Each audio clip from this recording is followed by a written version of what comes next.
Hey folks, how's it going? This is Iron Seagull here, back with another Sims 4 info/thoughts video.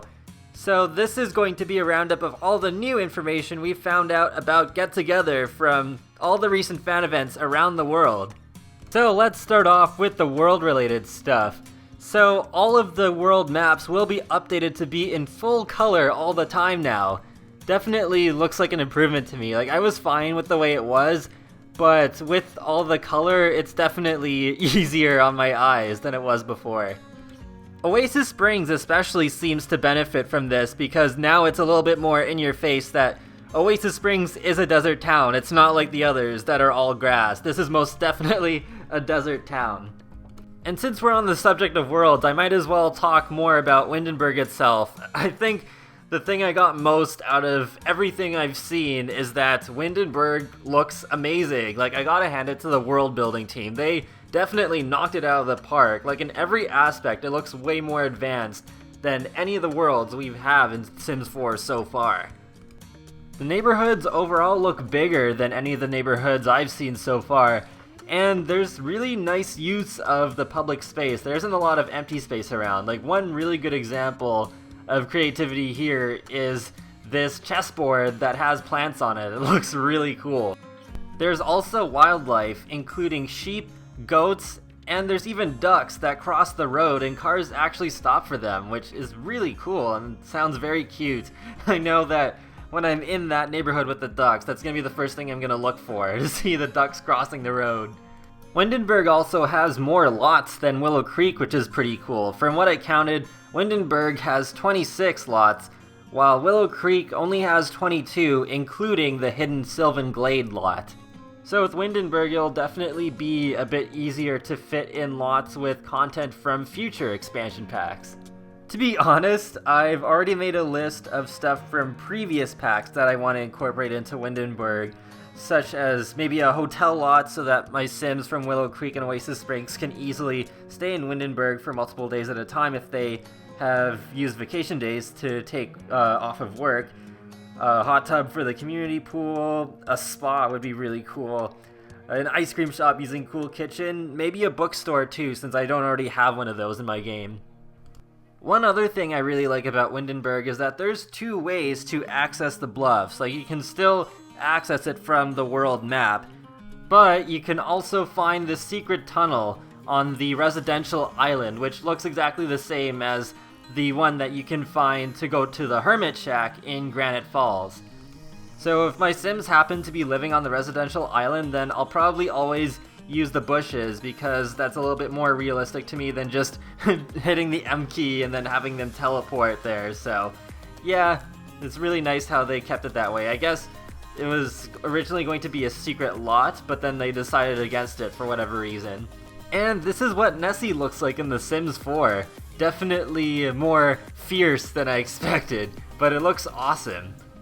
Alright, on to the clubs. So, as for new stuff about the clubs, I didn't really find too much, and honestly, clubs have been talked about to death anyway, so I'm not too interested in talking that much about clubs, but there are a couple of interesting facts that I found, where you can turn other club members against the leader to overthrow him or her, and other Sims can apparently kick you out of your own club if your relationship with all the club members are low.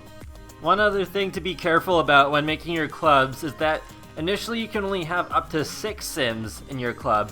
With the club point system, you can eventually buy 2 more slots so you can have up to 8. So yeah, thank goodness I have exactly 6 Sims for my Let's Play.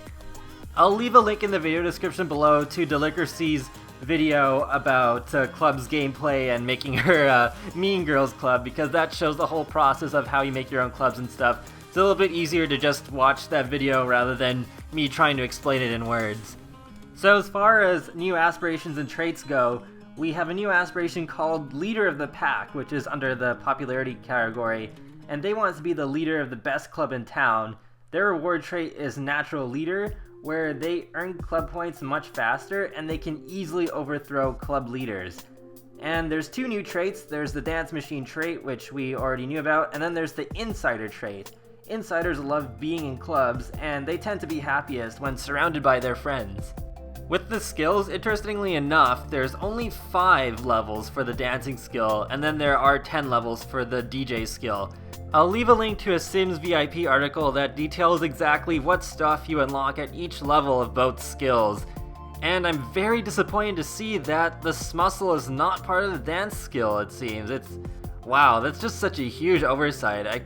If I were producing the dance skill, that would be the very first thing I'd put in, so yeah, hopefully the smuscle eventually returns in a future expansion pack, but this was a pretty big missed opportunity. Like, they could still put it in a supernatural expansion, just like they did in The Sims 3, but I think it would have been better used as part of the dance skill and Get Together. So let's talk about the build mode objects and the create a sim items. I try to avoid looking at every single object in these screenshots because I do like having some of the surprise left for when I actually have the game in my hands, but from what I've seen so far, they all look really great, and I'm really glad that the dance floors come in 3 different sizes. One really cool thing I didn't already know about the walk-in closets is that if your sim is in the sad emotion, they can go cry in the closet, and then another sim can try to cheer them up while standing outside the closet, which sounds really cool. I thought the closet would just be like basically a glorified wardrobe, but nope, there's a little bit more to it than that. Apparently Get Together has well over 200 objects, which really surprises me. Apparently Get to Work had the same amount, but I really had no idea. I wouldn't have thought it had that many. The new Create a Sim items overall look really great, and I'm glad they didn't leave out the kids. Sim Cookie provided some interesting information about the new music in Get Together. So it is 100% confirmed that we're getting a Simlish cover of Beautiful Now by Zed, and we're getting a cover of a Carly Rae Jepsen song, Run Away With Me. I've been listening to that song a lot for the past few days, and oh my gosh, I love it so much better than Call Me Maybe. So now let's talk about the stuff that we know will be coming in the December update, which everybody will get for free. The colored map designs I showed at the beginning of this video will be included for everybody. You don't need to buy Get Together in order for your maps to become colorful. Sim Cookie showed some changes to the UI in the world map. So instead of you clicking on the lot and then all the buttons with it being right beside it, now they're all relegated to the bottom right corner. I think a lot of people are going to hate this change because it does require a little bit more scrolling on the user's part, but personally I like it because I think it does make the design a little bit cleaner by having all the buttons consistently in the bottom right corner and having an opaque shape behind it instead of the buttons just being there on the space. It also looks a little bit different when you hover over a lot in world map, so that's pretty cool that it shows the room information right there too. So yeah, I definitely do like that change better as well. I'd really like to see the household bio to be less tucked away though, and also we need to have individual bios back too. According to Andrew Arcade, there's some new greetings in the patch, and they're supposed to be different depending on the emotions and the relationship status between the Sims. For example, Sims who are mad at each other will stare each other down, and couples will kiss to greet, and things along those lines. Also, the relationship panel that appears at the top of the screen while your sim is in a conversation is also getting an overhaul, so that you can easily click between each individual sim involved in a group conversation rather than constantly hitting left or right until you eventually get to the sim that you want to see all the information for. And one more thing about the new pool tools is that there will be new watercolors, including pink and rose petals, which is really awesome. It'll be nice to make some more like mystical or magical sort of pools instead of just realistic ones all the time. And that wraps up another Sims 4 info/thoughts video.